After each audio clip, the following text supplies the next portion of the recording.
Welcome to the second video in our 7 Keys to Successful Speaking series. I'm Michael Davis of Speaking CPR. In this video, you'll pick up 2 more tips. First of all, you'll learn how to manage your emotions when speaking. Secondly, you'll hear how to avoid overloading your audience, how to give them just enough information so they want to hear more. Enjoy the tips.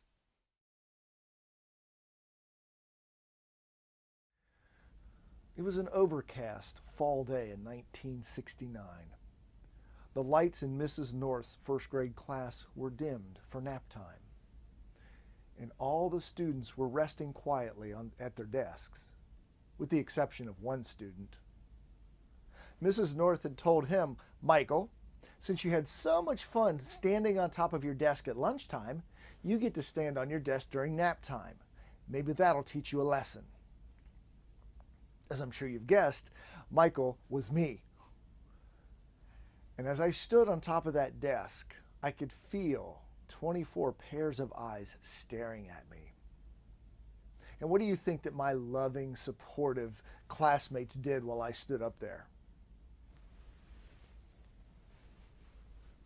Made all kind of faces, quietly humiliated me. Now, I don't know how long I stood on that desk, but I do know this. Every second that went by felt like an eternity. And when Mrs. North finally looked up at me and said, "Michael, you can get down now, and hopefully you've learned your lesson." Trust me, I had. I learned to never again stand in front of a group of people so they can stare at me. Fast forward 5 years. I wanted to get involved in elementary school band, and I wanted to play the trumpet. But before I could do that, this little voice in my head, as if that desk was calling to me from 5 years earlier, the voice said, "Don't do that. People will be watching you." I thought, oh, I'd never thought of that. I better not play an instrument. 5 years later, when I was in high school, I wanted to join the drama club. I was interested in acting. That little voice, as if calling to me from 11 years earlier, said, "Don't do that. People will be watching you when you're on stage." So reluctantly, I didn't pursue that dream. In my early 20s, I wanted to get involved in comedy. And the little voice said, "People will be laughing at you. Don't do it." I said, "Duh, it's comedy. Of course they're going to laugh." And the voice said, "No, they'll be laughing at you. Don't do it." That anchor stayed around my neck until I was 32 years old. Until one day when my office manager called me in, and you heard about him in a previous video, and he threatened me with losing my job if I didn't get my act together when it came to public presentations. The fear of losing my job then became greater than the fear of having people look at me or feeling embarrassed in front of a crowd. Now, I share this story with you to help you understand how to best manage your emotions. I believe there's a lot of misconception about the art of public speaking and how you should feel and how you should react. Some people will come to me when I coach them and say, "Michael, how can I get rid of my nervousness?" I say, "You don't." "What do you mean you don't?" I said, "You never want to get rid of your nerves. You want to learn how to manage them." See, I believe if you don't feel some nerves before you speak, you really don't care about your subject or your audience, and they're going to sense it, and you won't have an impact. Nerves are good. Fear is not good. Fear can freeze you, and it can keep you from being your true self and truly connecting with an audience and giving them something of value. So in this tip, you're going to pick up a couple of ideas on how to better manage your nerves. Now, before you get those tips, a couple of people have influenced me in my belief about this subject of having nerves, managing nerves, feeling anxious, feeling fear. The first gentleman is named Scott Birkin. Scott wrote a great book that I highly recommend called Confessions of a Public Speaker. Now, in that book, Scott talks about this fear that people supposedly have of speaking. And for years, I thought that the fear of speaking was because of one of 2 reasons. Number 1, society tells us, or number 2, we've all had a bad experience, like me on that desk. But what Scott wrote about that changed my perspective He said, think about this. When early men and women were first on the planet, we lived in small groups. We didn't have all this technology and weaponry to defend ourselves, so we had to stay together in packs. And when someone got separated from the group, typically they were out in the open, all alone, without a weapon, with eyes of predators staring at them from all over. What is public speaking? You're alone, without a weapon, out in the open, with a bunch of eyes staring at you. So Scott makes the point, and I agree with him, that it's somewhat encoded in us to be afraid of those situations back from our early times when we were undefended with weapons and we had to stay in packs to protect each other. Another person who's influenced my thinking on this is Ed Tate. You may be familiar with Ed. He's a world champion speaker, certified speaking professional, terrific presenter. I heard Ed say this last year. There's this misconception that people are afraid of public speaking so much that it's the number one fear. Ed said it's not the number one fear. The top two fears are, number one, public humiliation, and number two, walking into a room full of strangers. That made sense to me. He then followed up with a question. What is public speaking? Typically speaking to a room full of strangers with the idea that you might be humiliated. So public speaking is not our real fear. It's those two. Room full of strangers and humiliation. Public speaking is the vehicle that could create those circumstances. So a little different perspective that might help you. So what are some tips to help you manage your nerves? Number one, and this is the most important part of managing your emotions, is be prepared. When you know your material, you can be in the moment with the audience. If you don't, you're going to be stuck in your head, constantly thinking about what do you say next? What part of this program do I have to go to next? Are you constantly stuck in your head? You can't be aware of what's going on in the room.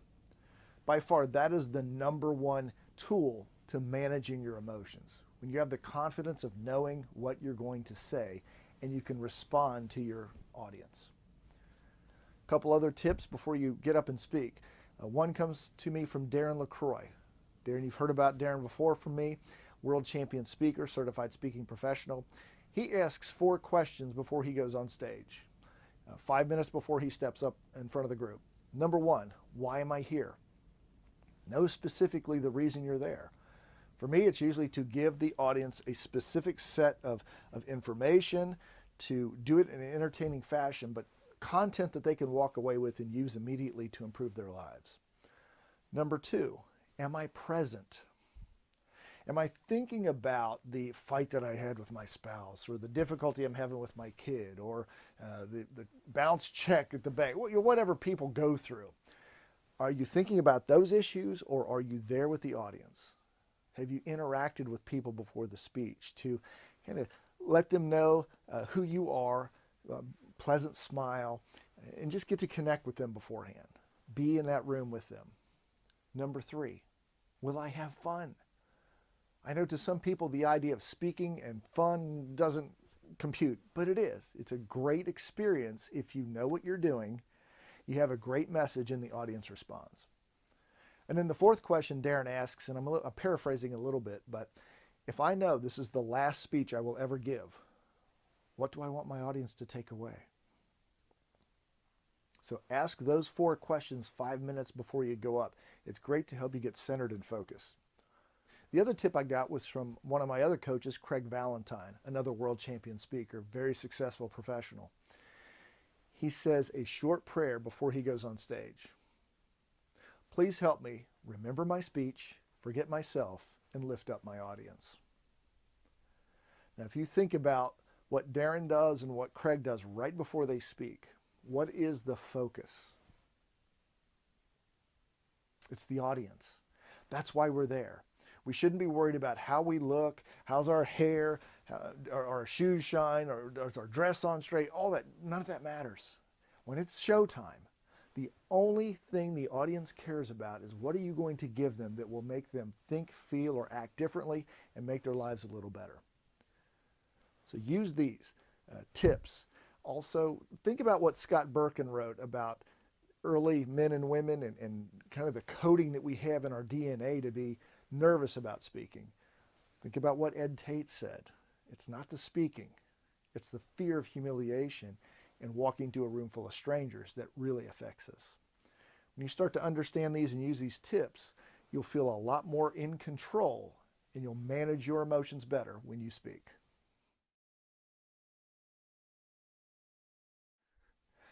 Think about the last time you went to a buffet. Now, if you're like me, I love Chinese, but the type of food doesn't matter. But for this example, we use Chinese. When I go to a Chinese buffet, I look for the sweet and sour shrimp, the orange chicken, the lo mein, the rice, and I fill my plate up fairly full. Now, if you're like me, you go back, you eat your food, and it's so good, I tend to eat it a little too fast, which means my stomach doesn't have time to tell my brain, hey, you're full. So I grab another plate and I fill it up and I go sit down. And around that point, I start to justify in my mind, you know, I've spent my hard-earned money here, my $12.95. I'm going to get my money's worth. So sometimes I'll go back a third time. 45 minutes later, as I'm sitting there stuffed, feeling miserable, I've eaten enough to feed a third world country, I realize I've made a mistake. And I say those famous words we all repeat to ourselves when we eat at a buffet and overstuff ourselves. I am never doing this again. Can you relate? Most people can. Now, what does this have to do with speaking? Everything, actually. Have you ever listened to a speaker who has given you so much information that you mentally felt overstuffed? What did you do with that information? If you're like most people, you didn't do anything. One of my coaches, Craig Valentine, has said that a confused mind says no. A clear mind says go. If you want your audiences to take action on your message, the worst thing you can do is create confusion by overstuffing them with information. In this tip, you're going to learn how to avoid that problem. You'll stop stuffing your audience. You'll give them just enough so they'll say, you know, that felt pretty good. And you'll tease them so they want you to come back time and time again. So how do you avoid overloading your audience? Well, number one, be very crystal clear on what your main message is. What is your walkaway? You've heard about this before, the foundational concept. What is the one sentence, the one main point that they can walk away and start using immediately after they hear you speak? Now, the best way to sell that message is to have supporting points that are relevant. And this is where you'll avoid overstuffing your audience. Use this rule, 10 to 1. For every 10 minutes of speaking time, one supporting point. Now, a lot of people will give 5 or 10 minute speeches. If that's the case, 1 point. Maybe you can tell 2 or 3 vignettes that can support that.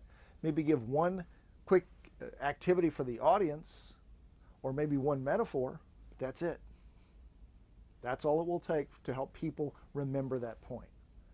Now, for people who do longer keynotes, 45 to 60 minutes, this 10 to 1 rule says that, for example, if you have a 40-minute talk, divide 10 into 40. That gives you 4 supporting points at most. Now, keep in mind, in longer presentations, you've got an opening and a conclusion. You may even have question and answer. So the 10 to 1 rule, I would actually do less than 4 if I had 40 minutes. I would probably do no more than 3. In a 60-minute talk, maybe 5. But that's it. And the key is to use that filter, the foundational phrase, to run each of your supporting points through that to make sure they support your overall concept. But try this rule. It will help you narrow down and list your top points, your top supporting points, and everything else must go. Now, I will tell you, this is painful. There are some parts of a speech that I really love and I think the audience will benefit from, but I always have to remember, as we talked about in the last tip, who is this speech about? It's about the audience. We can't overstuff them. We don't want them walking out feeling like, I never want to see that person again. We want to create a desire to have you come back. And that's the second tip. Give them just enough information so they feel like they got good content, so that they can put what you've taught to use, and then whet their appetite to have you return and speak again. This is advice I give to everyone I work with who wants to become a paid speaker. Think about this. If you overstuff them, if you take them to the buffet in one speech and you just give them everything you've got, when you're done, you're done. They have no reason to bring you back. Why not instead give them maybe a little bit of sweet and sour shrimp and some fried rice, and then tell them how good the chicken is, and the next time they come back, you're going to give them chicken. That's what you do. You put in some good content, something they can use, and then tease them and say, the next time you have me back, I'll give you this second tip or this third tip. It's kind of what we do in these video tips. So don't overload your audience. Use that 10-to-1 rule and tease them so that they think about bringing you back. This is a way you can create repeating business, have customers who love you and want you back time and time again. Try this tip and you'll find that you don't overstuff your audiences like we do at the buffet. Talk to you next time.